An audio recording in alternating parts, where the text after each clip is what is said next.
Bonjour et bienvenue sur le podcast de Plume de Doctorant. Le podcast dédié à l'actualité de la recherche autour des guerres mondiales. Je suis Guillaume Hiverneau. Je suis Charlotte Barnabé. Alors que l'historiographie de ces périodes est déjà abondante et que les livres les concernant inondent régulièrement les rayons de librairie, quels sont les travaux les plus récents et quels débats animent la recherche ? C'est ce à quoi nous essayons de répondre en rencontrant les chercheuses et chercheurs qui travaillent sur les guerres mondiales. Bonjour à toutes et à tous et bienvenue dans ce nouvel épisode de Plume de Doctorant. Alors aujourd'hui nous recevons Camille Mahé, maître de conférence à l'IEP de Strasbourg et chercheuse au laboratoire interdisciplinaire en études culturelles. Camille Mahé, bonjour. Bonjour. Vous avez publié cette année aux Presses universitaires de France un ouvrage issu de votre thèse sous la direction de Guillaume Piketty et Pierre Purseigle à l'IEP de Paris et à l'université de Warwick et soutenu en 2021. Cet ouvrage s'intitule « La Seconde Guerre mondiale des enfants, Allemagne, France, Italie 1943-1949 » et s'inscrit pleinement dans un champ de recherche historiographique autour de cette histoire de l'enfance, des enfants en guerre notamment, initiée par exemple par Manon Pignot pour la Première Guerre mondiale. Est-ce que pour une première question, vous pourriez revenir un peu brièvement sur ce champ historiographique ? Alors oui, alors je vais rester un peu plus centrée sur l'enfance en guerre et pas l'enfance en général, mais pour donner un petit aperçu de l'évolution historiographique, on a d'abord eu à partir des années 90 les toutes premières études sur l'enfance en guerre, et notamment en France, je pense aux travaux de Stéphane Audouin Rousseau. Et après, à partir des années 2000 et même 2010, on a eu une nouvelle étape historiographique avec le passage de ce que j'appellerais une histoire de l'enfance à une histoire des enfants.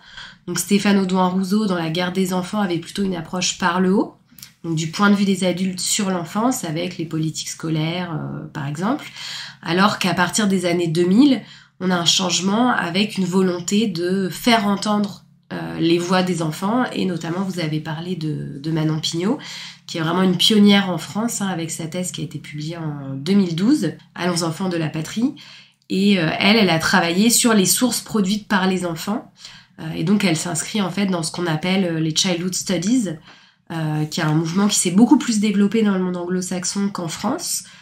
Mais voilà, c'est un marqueur, et après Manon Pignot a lancé tout un ensemble d'études, et donc moi je m'inscris plutôt dans ce courant-là, donc à la fois dans l'héritage des travaux de Manon Pignot et aussi de Nicolas Stargard qui lui a travaillé sur l'Allemagne. Alors avant de s'intéresser à cette guerre à hauteur d'enfant, comment est-ce que pour votre étude vous avez défini l'enfance ?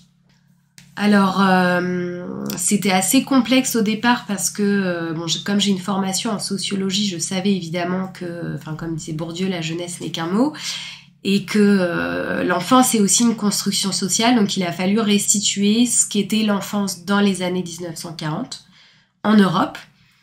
Et donc pour ça, je me suis appuyée sur la législation scolaire, l'obligation scolaire, sur la législation pénale aussi, et sur les catégories qui sont construites en fait par la société.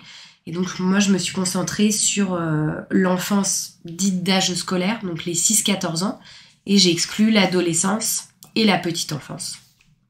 Et donc pour faire cette histoire à hauteur d'enfant, quelles ont été les sources que vous avez pu mobiliser ? On constate en lisant votre ouvrage qu'il y a une diversité incroyable de sources, piochées dans 3 pays différents notamment. Une deuxième question, c'est parmi ces sources, il y a des dessins. Comment est-ce qu'on étudie par exemple un dessin d'enfant ?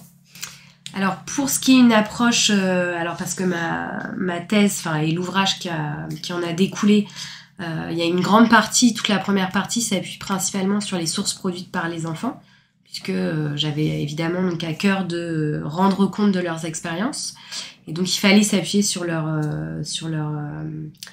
production.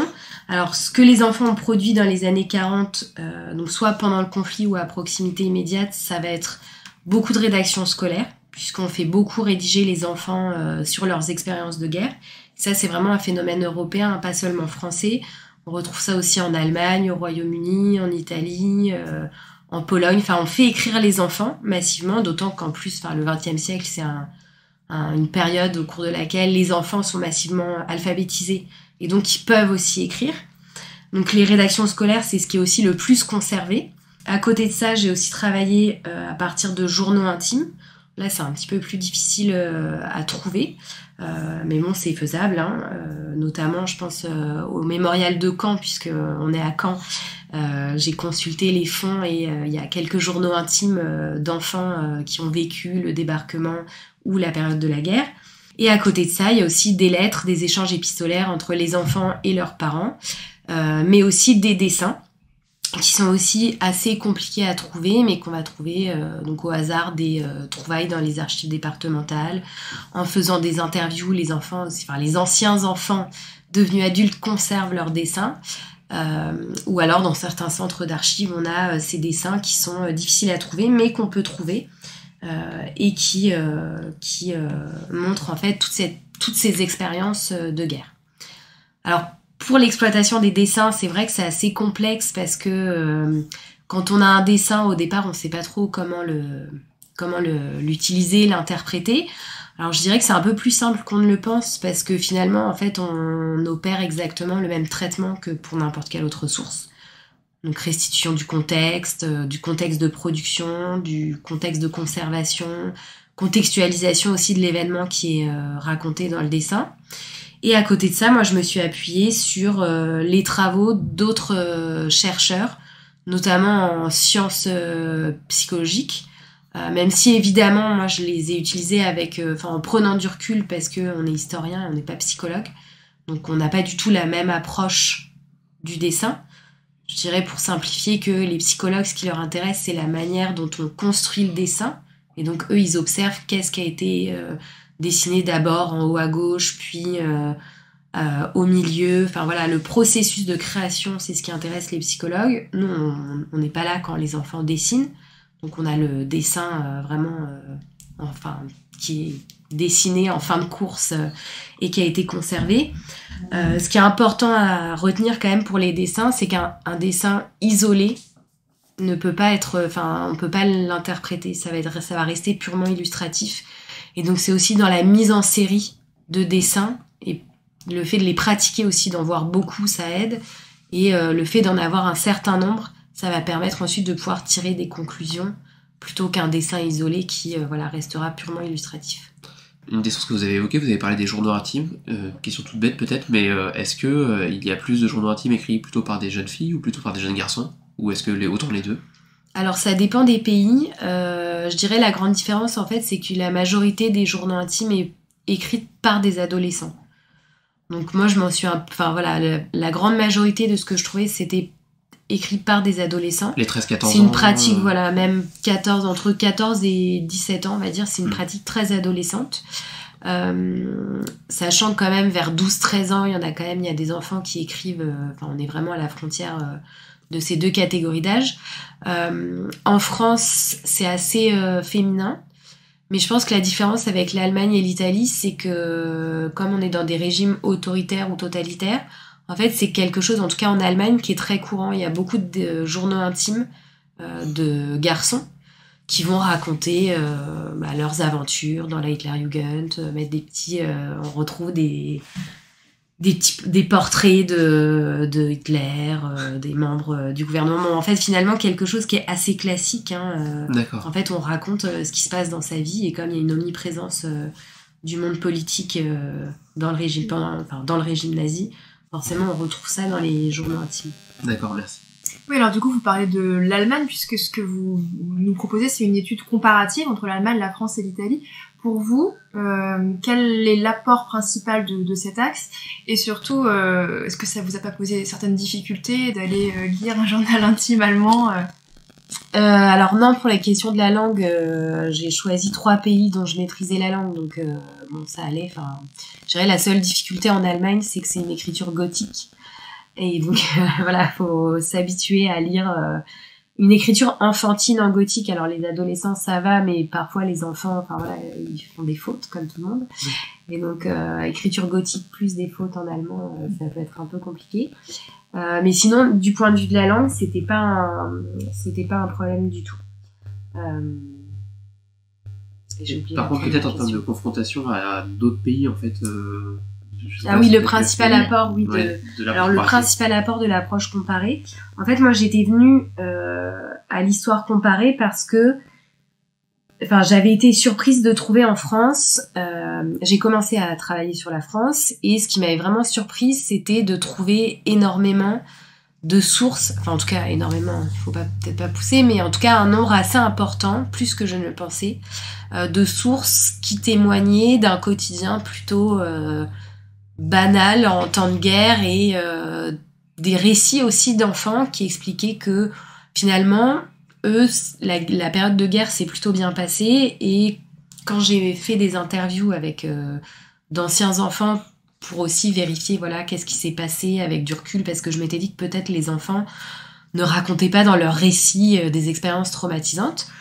En fait, ces anciens enfants devenus adultes aussi m'expliquaient que la guerre c'était les plus belles années de leur vie. Et donc j'avais été assez marquée, et je m'étais dit bon, est-ce que c'est une spécificité de l'enfance ou une spécificité française, puisque pour faire un petit rappel chronologique, la France cesse de combattre en juin 1940, et après techniquement on n'est plus en guerre, en fait c'est un régime d'occupation qui se met en place avec une collaboration avec l'Allemagne nazie. Et donc je m'étais dit voilà, finalement la guerre elle est peut-être moins présente que dans d'autres pays, et donc j'ai voulu faire une étude comparée pour voir si c'était une spécificité enfantine ou une spécificité française. Et l'apport en fait de l'approche comparée, ça m'a permis quand même de la Seconde Guerre mondiale, c'est un conflit qui est quand même abondamment étudié. Donc ça m'a permis aussi de recréer un peu de surprise et de soulever de nouvelles questions dans ce domaine quand même bien connu. Et ça m'a permis d'aller plus loin dans les interrogations autour de l'enfance et d'interroger la variable nationale, le poids de la variable nationale. Donc finalement, je dirais que l'approche comparée, ça permet quand même de soulever de nouvelles questions sur un événement qui est abondamment étudié. Ça, c'est l'élément principal. La difficulté quand même, en fait, c'est pas tant dans les sources, c'est la quantité surtout sur 3 pays, la quantité d'historiographie qu'il faut maîtriser, et les différents systèmes d'archives qu'il faut aussi connaître. Mais sinon, globalement, ça va. Dans les choix que vous faites, il y a un autre choix qui est autour de la chronologie, et qui est celui d'étudier notamment ce qu'on appelle les sorties de guerre. Est-ce que brièvement, pour un public étudiant, vous pourriez redéfinir d'où vient ce concept de sortie de guerre et ce qu'il implique ? Alors la sortie de guerre, c'est un concept qui est apparu à partir des années 90, mais qui s'est beaucoup développé dans les années 2000.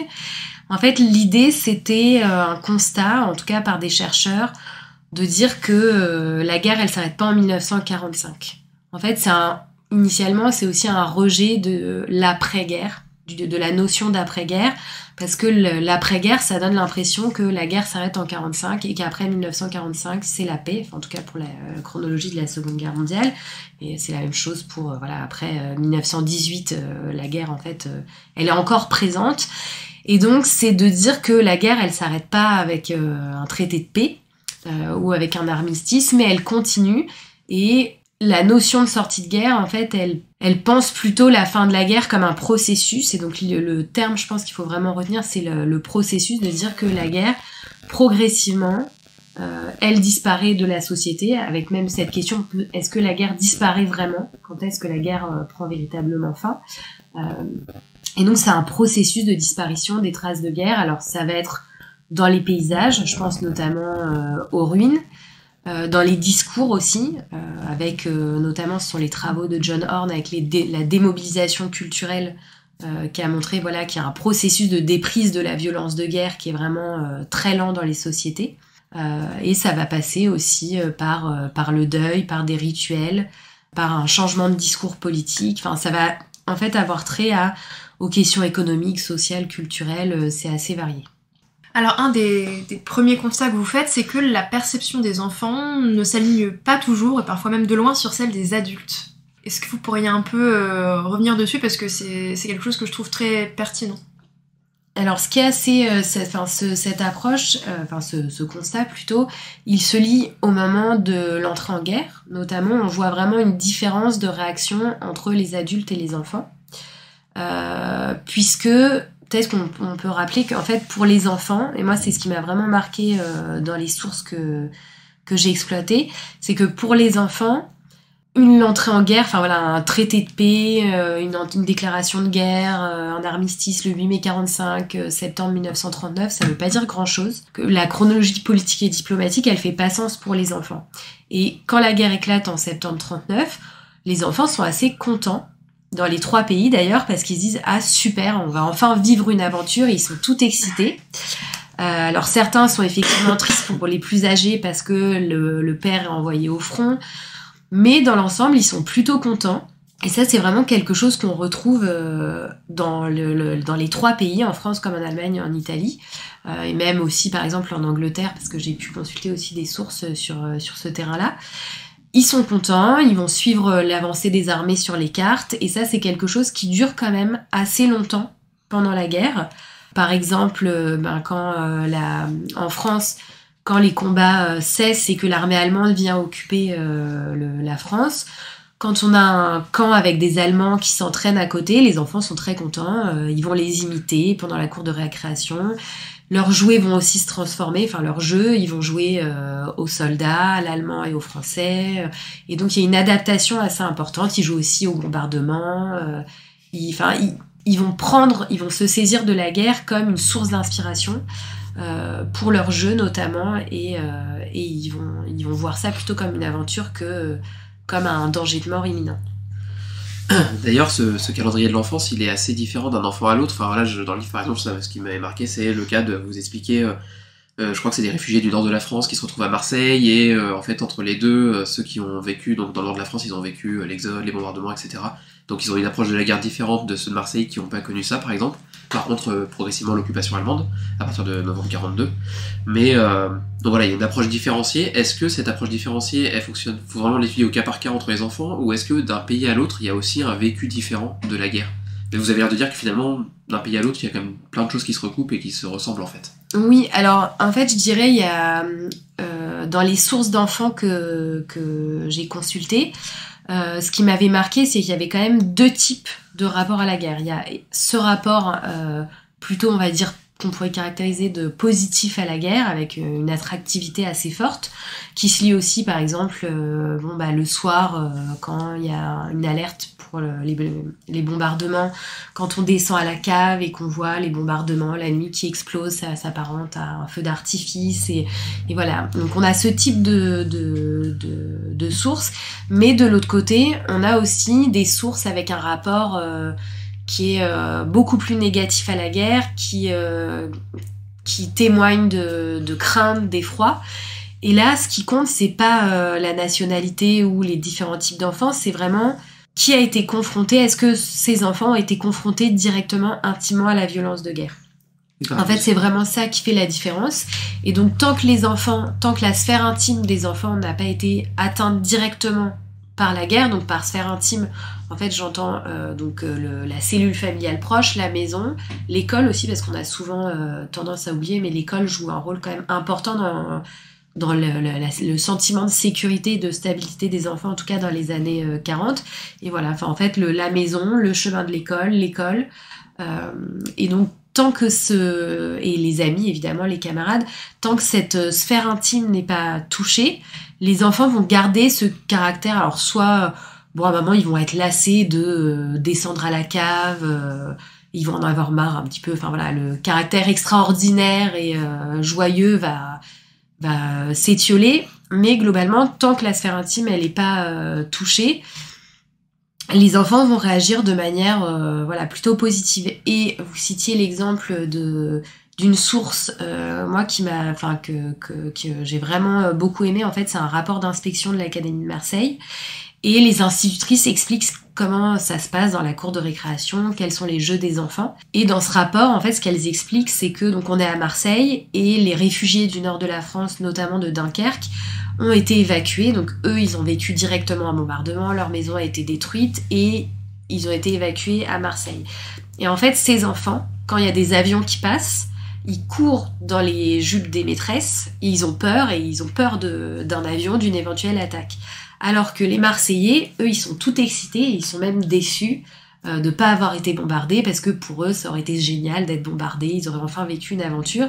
Et donc les institutrices, elles notent bien ces différences entre les enfants qui ont vécu une violence, qui ont été confrontés directement et intimement à la violence de guerre, des autres enfants, sachant que pour finir sur cet aspect vraiment intime, en fait, si c'est dans le même quartier, une maison a été détruite, Si c'est celle du voisin et que c'est pas un camarade ou un proche ou la grand-mère, en fait, les enfants sont très contents. Ils vont aller voir, ils vont aller explorer les ruines, ils vont être tout excités. Donc c'est vraiment à l'échelle micro-locale et dans les relations micro que quelque chose se joue. Et ça, c'est quelque chose qu'on repère à la fois en Allemagne, en France et en Italie. Du coup, vous l'évoquez justement, comment fonctionne cette scolarité, la scolarité de ces enfants dans un contexte aussi spécifique? Alors, pour les enfants qui ont donc de 6 à 14 ans, donc c'est l'obligation scolaire en Europe dans les années 40, eux, dans l'ensemble, ça se passe plutôt bien. Il y a des interruptions scolaires qui sont liées à la guerre, mais finalement, c'est plutôt à la fin de la guerre. Sauf en France, en 1940, au moment de l'Exode. Mais sinon, dans l'ensemble, la scolarité, elle se fait à peu près normalement. Alors, il y a quand même, notamment en Allemagne, une partie des enseignants qui sont envoyés sur le front de l'Est. Et donc, on fait appel à des retraités pour revenir faire cours. Mais globalement, ça se passe à peu près bien. Je dirais la grande spécificité des enfants âgés de 6 à 14 ans, c'est qu'on a conscience, en fait, de la violence des bombardements et du risque que ça pèse sur les enfants. Et donc, ces enfants scolarisés sont massivement évacués.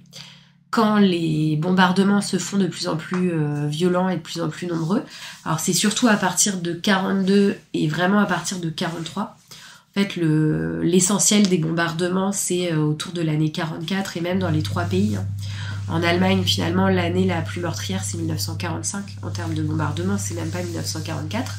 Et donc ces enfants sont massivement évacués dans le cadre scolaire. Ils sont envoyés à la campagne avec leurs institutrices ou à la montagne. Et là, c'est un moment plutôt joyeux pour les enfants, sachant que, par exemple, en Allemagne, il y a à peu près 2 millions d'enfants scolarisés qui ont été évacués. Et en France, il n'y a pas de données statistiques, mais moi, je dirais que c'est entre 500 000 et peut-être 1 million. Sachant que les enfants, alors pour la France, c'est surtout le pourtour... sur les côtes de la Manche et de l'Atlantique et aussi la Méditerranée à partir du débarquement de Provence. Mais les enfants sont évacués pour plusieurs semaines, voire plusieurs mois. Notamment, j'avais analysé le cas d'enfants de Dives-sur-Mer et de Cabourg qui ont été évacués pendant plus de 2 ans, qui sont repliés dans le département, mais qui sont tenus éloignés des dangers. Et donc, en dehors de ça, globalement, la scolarité se passe plutôt bien, sachant qu'à partir des combats de la libération et de la multiplication des bombardements en 44-45, il y a pas mal d'écoles qui sont détruites. Et là, ça va être assez complexe entre 44 et après, au moment de la sortie de guerre, donc en 45, 46, 47, même 48 et 49, le temps que les écoles soient reconstruites et qu'on retrouve aussi, puisqu'on est en période de pénurie, qu'on retrouve des matériaux pour faire cours, des manuels, du papier. Mais c'est plutôt à ce moment-là que que les rythmes scolaires vont être fracturés avec un manque de salles et donc on a cours le matin pour permettre une école en alternance avec un groupe qui vient le matin, l'autre groupe qui vient l'après-midi, ou alors on va dans une grange ou dans un café, dans une gare pour faire cours. Ce qui veut aussi dire donc que cette scolarité d'un enfant à l'autre, elle peut être différente en fait selon le secteur où on se trouve, etc. Oui, effectivement. Alors en fait, c'est surtout dans les villes qu'il y a le plus de destruction. En général, à la campagne, finalement, il n'y a pas un impact très fort de la guerre sur le rythme scolaire, puisque en fait, on va à l'école. En dehors des exactions qui sont commises par les nazis et les fascistes en Italie, mais globalement, dans l'ensemble, quand on est à la campagne, ça se passe plutôt bien. Et je dirais ça, c'est quelque chose de plutôt général sur l'ensemble des conditions de vie. Et qu'on retrouve en France, en Allemagne et en Italie, c'est que les expériences de guerre, elles dépendent de plusieurs variables. L'origine géographique, l'ancrage géographique, c'est quelque chose de fondamental. Parce que si vous êtes en ville, vous allez souffrir de la faim, vous êtes exposé au bombardement. Alors que si vous êtes à la campagne, vous avez accès au système D, vous pouvez faire du troc avec vos voisins, vous avez un potager, vous voyez moins la guerre, il y a une présence militaire qui est beaucoup moins forte, sauf évidemment pendant les combats de la libération. Mais dans l'ensemble, on est un peu plus protégé à la campagne, et ça, c'est quelque chose qu'on retrouve dans les 3 pays. Et après, dans les autres variables, il y a évidemment l'origine sociale, puisque quand vous êtes issu d'un milieu favorisé, socialement favorisé, vous pouvez avoir accès au marché noir. vous avez une résidence secondaire pour vous replier si la maison est détruite.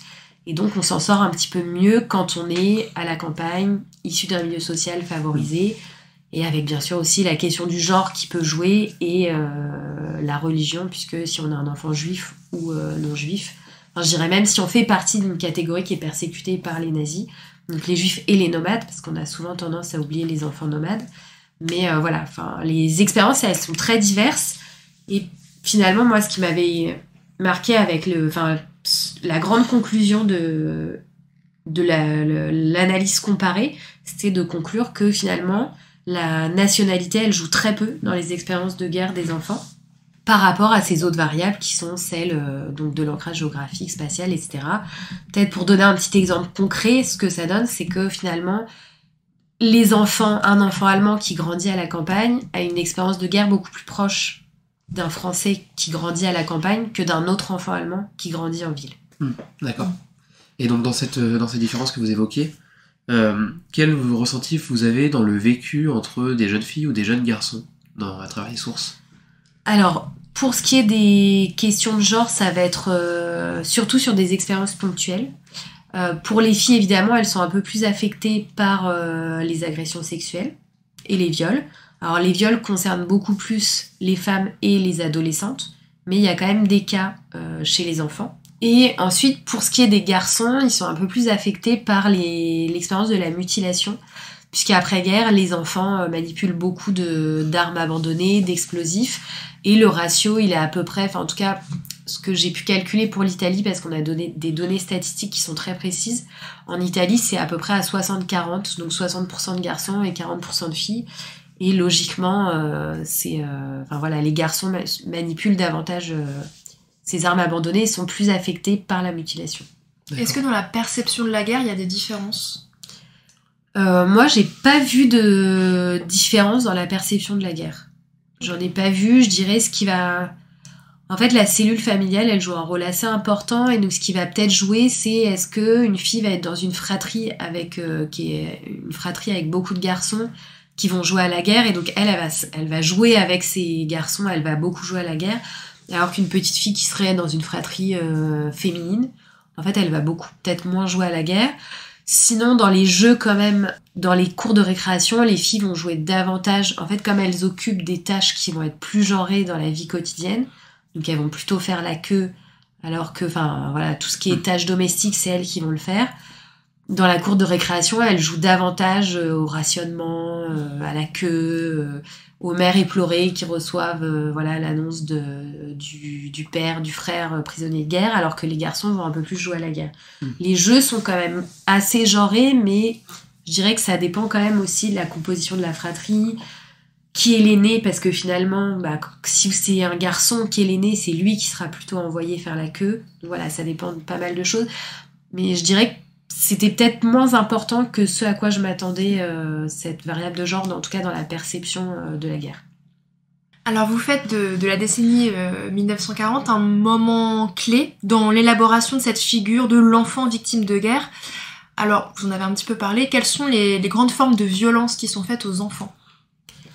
Alors, les enfants, il y a tout un ensemble ils sont confrontés à tout un ensemble de violences, en fait, qui sont propres à la Seconde Guerre mondiale et propres au front occidental, parce que, peut-être qu'on peut rappeler que le front de l'Ouest, le type de violence est vraiment différent entre le front de l'Ouest et le front de l'Est. Alors, évidemment, c'est la Seconde Guerre mondiale, donc d'abord, les enfants sont confrontés à l'extermination, à la déportation, l'extermination. Et en plus, les enfants juifs et nomades, la catégorie des enfants, c'est quand on est déporté, on fait partie des premiers à être assassinés. Il y a très peu d'enfants qui reviennent des camps. Donc ça, c'est un premier type de violence. Ensuite, la violence la plus communément partagée sur le front occidental, en tout cas sur ces trois pays, ce sont les bombardements. Puisqu'on pourra peut-être rappeler que... En fait, ces trois pays, la France, l'Allemagne et l'Italie, concentrent 80% des bombardements alliés sur le continent européen. Donc les bombardements. Ensuite, la violence des combats. On a aussi des expériences, la confrontation aux exactions nazies et fascistes. Donc je pense au cas qu'on connaît, au Radour-sur-Glane. Il y a l'équivalent aussi, au Radour-émaillé. On a des enfants qui sont massivement ciblés par les divisions SS. En Italie, on a aussi Marzabotto, le massacre de Marzabotto, qui est un des massacres avec un nombre d'enfants victimes qui est parmi les plus importants. Et après, sinon, les enfants vont plutôt souffrir des conséquences indirectes de la guerre. Donc il y a les violences directes et les violences indirectes. Sachant qu'en violence indirecte, ou tout du moins en conséquences indirectes, on va avoir l'expérience de la faim, du froid, qui sont des expériences qui sont fondamentales et qui vont beaucoup marquer les enfants pendant toute leur vie durant. Vous parlez aussi du fait qu'au lendemain de la Seconde Guerre mondiale, il y aurait la crainte d'une génération perdue. Est-ce que vous pourriez un peu revenir dessus, pourquoi cette crainte ? Et chez qui d'ailleurs est-ce qu'on peut déceler cette crainte ? Alors, en 1945, quand la guerre prend fin, donc l'Europe est en ruine et on commence tout juste à faire un bilan un petit peu un bilan un peu complet de l'Europe, et notamment les enfants n'échappent pas à ce bilan. Et je dirais que contrairement au premier conflit mondial, la grande différence, c'est que jamais autant les civils n'avaient été victimes. Et d'ailleurs, la Première Guerre mondiale, la majorité des victimes sont des soldats, alors que pendant la Seconde Guerre mondiale, ce sont des civils. Donc ça, c'est quelque chose qui va beaucoup changer. Aucun espace n'est épargné. Déjà, ça, c'est aussi un autre changement fondamental. Et jamais les enfants n'avaient été autant la cible des violences de guerre. Et donc, on se rend compte que finalement, ces enfants qui souffrent des pénuries, qui souffrent des violences de guerre, vont subir des effets assez nombreux de la guerre. Et peut-être qu'on peut en rappeler pour comprendre aussi ces craintes, c'est que en fait, la Seconde Guerre mondiale, c'est un moment d'essor des sciences de l'enfance. Les sciences de l'enfance commencent à s'institutionnaliser à la fin du 19e siècle, avec par exemple la naissance de la pédiatrie, puis l'essor aussi plus généralement des sciences de la nutrition, la psychologie, les psychologues, les psychiatres, les psychanalystes commencent tout juste à la fin des années 30 à s'intéresser aux enfants. Et donc au moment de la Seconde Guerre mondiale, finalement, les experts, ceux que j'appelle les experts, multiplient les enquêtes pour évaluer les effets de la guerre sur l'enfance. Et donc, ils déterminent tout un ensemble d'effets, donc physiques, physiologiques, intellectuels et moraux. Et en fait, une grande crainte, c'est que ce soit les enfants qui ont grandi pendant la guerre soient une génération perdue. Alors, c'est un terme assez fort qui renvoie en fait à la génération perdue de 14-18, tout simplement. Donc, tous ceux qui sont tombés au combat, sauf que là, c'est une génération perdue dans le sens où en fait, c'est une génération qui n'est pas morte, mais qui serait en proie à l'immoralité, à la délinquance. On a une grande peur, il y a une peur très très forte de l'augmentation de la délinquance, et on pense que cette génération n'aurait plus de repères. Alors évidemment, on considère que c'est notamment la faute des mères, puisque comme les pères étaient partis au front ou faits prisonniers, les mères n'ont pas pu s'occuper des enfants et leur donner tout l'amour maternel dont ils ont besoin pour bien se développer. Donc c'est à cause des mères que les enfants vont mal. Voilà. Et le spectacle de la violence, le spectacle de l'immoralité, de la guerre, le fait qu'on ait un brouillage entre le bien, le mal, les questions aussi politiques, fait qu'il y a une crainte assez générale. Alors au départ, chez quand même pas mal d'experts, et dans la société en général, par les acteurs politiques et aussi les experts, mais les experts très vite se rendent compte que finalement, plus le temps passe, on va dire 2-3 ans après la fin de la guerre, ils se rendent compte que finalement, c'est pas une génération qui est dépravée, qui va si mal que ça. Ils sont même assez surpris et étonnés, agréablement surpris de voir que il y a bien eu un effet sur l'enfance d'un point de vue moral, mais que les effets sont plutôt résorbés, et que la délinquance, en fait, elle touche par exemple beaucoup plus les adolescents que les enfants. Et peut-être qu'on peut revenir sur cette question de la délinquance, qui est vraiment quelque chose qui est une crainte commune à l'ensemble des pays européens. Et là, c'est à l'est comme à l'ouest. En gros, il y a, pour le dire... pour simplifier un petit peu, il y a une hausse du nombre une hausse des statistiques de la délinquance juvénile en Europe après 1945. Et je dirais qu'il faut quand même faire attention parce que déjà en fait la hausse, elle s'explique parce qu'il y a une augmentation des contrôles. Et donc forcément, il y a plus de délinquance parce qu'on va plus contrôler. En fait, il faut faire très attention avec les données statistiques. Par exemple, en 1944, il y a une chute drastique en Italie de la délinquance juvénile. En fait, c'est parce qu'on a arrêté les contrôles. Donc il n'y a pas une chute, c'est juste que l'Italie en 1944 n'est plus en mesure de contrôler, voilà. Et aussi, je dirais, il faut faire attention au contenu de ce qu'il y a dans la délinquance.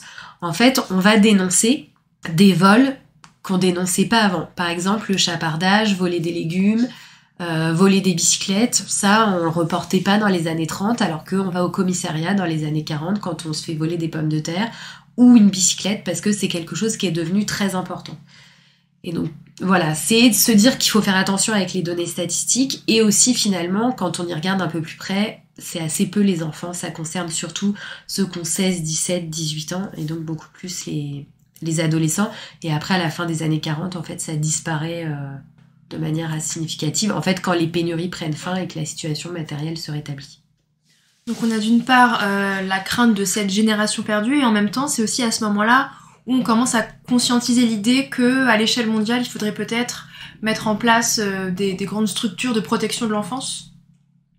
Oui, effectivement, comme l'enfance a été massivement affectée, on est à la fois sur des structures et sur une évolution du monde de l'humanitaire. Alors, l'humanitaire spécialisé dans l'enfance naît après la Première Guerre mondiale, on va dire dans les années 20, mais un peu plus en Europe centrale et en Europe de l'Est, où il y a une famine et où les besoins des enfants sont beaucoup plus importants qu'en Europe occidentale, avec la première organisation Save the Children qui naît donc au Royaume-Uni, et qui va venir en aide notamment aux enfants allemands qui souffrent du blocus et aux enfants en Russie, tout simplement. Mais l'explosion de l'humanitaire spécialisé dans le domaine de l'enfance, c'est vraiment avec la Seconde Guerre mondiale. Et donc, on a tout un ensemble d'organismes qui se mettent en place, humanitaires, mais aussi des organisations non gouvernementales, comme l'UNESCO et l'UNICEF, qui décident en fait de venir en aide à l'enfance parce que progressivement, il y a eu un changement aussi dans la perception des sociétés occidentales vis-à-vis de l'enfance, où on considère que l'enfant est un individu qui a des besoins, qui a des droits et qui doit être protégé en tant que tel. Je dirais que si on rappelle une date importante, c'est la Déclaration des droits de l'enfant de 1924, qui est vraiment une toute première étape parce qu'elle n'est pas reconnue par l'ensemble des pays et c'est plutôt une première mesure qui est mise en place dans l'entre-deux-guerres. Mais après la Seconde Guerre mondiale, on considère véritablement que les enfants sont des individus qui ont un statut juridique à part entière. Et donc le gros changement, ça va être 1959 avec l'autre déclaration des droits de l'enfant. Et là, quelque chose s'est passé et ces organisations, dont l'UNICEF et l'UNESCO, considèrent que l'enfance européenne a souffert et donc il faut la protéger, il faut l'aider à se relever des épreuves de la guerre, mais aussi préparer son avenir et l'aider en toutes circonstances, y compris en temps de paix.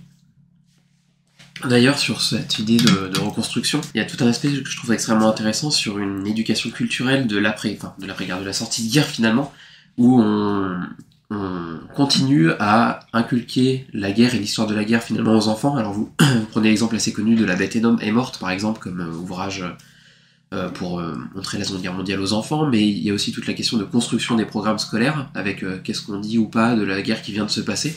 Et je trouve ça extrêmement intéressant sur des enfants qui, par exemple, ont 6 ans en 1945, et comment on est éduqué avec ça encore jusqu'en 1948-49. Est-ce que vous pourriez nous en dire 2 mots Oui, alors ce qui est assez frappant, c'est qu'il y a une sorte de double mouvement. À la fois, on veut relever les enfants des épreuves de la guerre, on veut pacifier, démocratiser, puisque inculquer la paix va de pair avec inculquer la démocratie en 1945. Puisque peut-être qu'on pourra rappeler que les 3 pays que j'ai étudiés en fait sont dans une double transition. En fait, ils sont dans une transition de la guerre à la paix, mais aussi de l'autoritarisme ou du totalitarisme à la démocratie. Et donc ça, c'est une transition qui est assez intéressante. Et on a ce mouvement où on veut éduquer à la paix, mais en même temps, et c'est particulièrement le cas en France, on observe qu'il y a une forme de sursaut un peu mobilisateur qui va un peu à l'encontre, où La guerre reste très présente, notamment dans la sphère scolaire. On a une forme de mobilisation. Donc là, moi, je me suis appuyée sur les travaux donc, de John Horn avec la démobilisation culturelle et qu'est-ce que ça signifie. Et c'est pour ça que j'ai constaté que finalement, il y a un sursaut mobilisateur qui va à l'encontre de cette démobilisation chez les enfants, qui se traduit donc par une injonction mémorielle, notamment dans la sphère scolaire. On doit aller sur les tombes des soldats, alors à la fois de 14-18, mais aussi des résistants. On rend hommage aux morts pendant la Seconde Guerre mondiale. Et en même temps, on va nettoyer les tombes, on va être présent aux cérémonies. Et en même temps, dans les programmes scolaires, on va rappeler aux enfants le sacrifice fait par les résistants, par les soldats, pour se libérer du joug nazi, avec une mise en avant quand même assez forte de Gaulle et des FFI, des FFL, de la résistance en règle générale. Et dans les publications, la littérature ou les manuels scolaires, et notamment même dans La Bête est morte, on continue à montrer les Allemands sous un angle assez particulier. Donc on met pas sur un pied d'égalité les Allemands et les Français, puisque normalement dans le processus de démobilisation culturelle, John Horn soulignait que l'ancien ennemi est réhabilité et considéré comme un égal. Et alors certes, dans La Bête est morte, tous les personnages sont des animaux, tous les pays sont des animaux, donc c'est tout à fait normal que les Allemands soient représentés comme des animaux, mais néanmoins ce sont des loups et on les présente, dans les formulations et dans les discours, on les présente comme inégaux et comme violents, violents par nature. Le pays qui les représente, c'est la barbarie, je crois. Voilà, c'est la barbarie. Et donc ils sont pas mis sur un pied d'égalité, on n'entre pas dans ce processus de démobilisation culturelle. Et puis en plus, on va vous expliquer aussi que par exemple, même d'un même pays, par exemple pour l'Allemagne qui est séparée entre la partie soviétique et la partie bloc de l'Ouest entre guillemets, c'est pas non plus le même enjeu qui va être mis en avant, par exemple en Allemagne de l'Est, pardon. Ça va être vous expliquer que les populations allemandes sont présentées comme victimes du fascisme hitlérien, alors que c'est pas forcément la même conception à l'Ouest. Alors effectivement, ce qui est assez intéressant, c'est qu'on voit moins 45, parce qu'en 1945 en Allemagne, les Alliés arrivent et font un peu table rase de tout ce qu'il y a à l'école, ils éliminent l'intégralité des manuels, etc., etc. Et puis il y a une dénazification dans l'ensemble de l'Allemagne des personnels, une épuration des personnels qui est assez forte. Mais progressivement, je dirais surtout à partir de 1947, en fait, quand la guerre froide commence à se mettre en place, on va avoir un chemin qui est en Europe de l'Est assez spécifique. Là, on va mobiliser les enfants, on va leur parler de la guerre et on va effectivement montrer que les Allemands, en fait, les vrais Allemands socialistes, communistes, eux sont des victimes du nazisme. Bon, les communistes ont été victimes du nazisme, ils ont été enfermés, arrêtés, etc. Mais bon, on se sert aussi de ce groupe pour se présenter comme victimes. Et donc les enfants, là, vont être mobilisés pour aller rendre hommage. Alors, bien évidemment, d'abord et avant tout à l'armée rouge, aux soldats de l'armée rouge, mais on intègre une partie des Allemands comme étant les bons Allemands qui auraient lutté contre Stallman, contre par les exemple, nazis. ou des figures. Voilà. Alors que à l'Ouest, à l'Est, on considère que les Allemands de l'Ouest sont les nazis. Et à l'Ouest, en fait, donc qui est sous occupation française, britannique et états-unienne, là, on va plutôt supprimer toute référence à la Seconde Guerre mondiale, à l'école, dans les programmes scolaires, pendant de nombreuses années, et les seuls moments où ça va être évoqué, ça va plutôt être dans les lycées. Donc finalement, pour une élite, on va vraiment discuter des effets du régime nazi. On va aussi emmener les scolaires, les lycéens, dans des expositions sur les camps d'extermination, les camps de concentration, et parfois on va les emmener dans ces camps, avec une volonté pédagogique de leur montrer en fait crimes du régime. Voilà, les crimes du régime nazi, sachant que on cible aussi les adolescents non seulement parce que c'est l'élite et donc la future élite dirigeante de l'Allemagne, mais aussi parce que c'est un groupe de population qui soulève le plus de crainte en fait chez les Alliés, notamment parce que c'est ceux qui ont été le plus embrigadés, qui témoignent d'un embrigadement politique très fort, et c'est d'ailleurs les adolescents qu'on retrouve dans la Volkssturm et qui vont combattre dans les dernières années, dans les derniers mois du régime, ce qui n'est pas le cas pour les enfants qui ont des discours, les enfants allemands et même italiens, beaucoup moins politisés, voire pas politisés. Et donc on a vraiment une différence assez forte entre les enfants et les adolescents. Alors pour finir la traditionnelle question de plume de doctorant, est-ce que vous avez d'autres projets que ça concerne les enfants ou que vous ayez élargi vos axes de recherche ?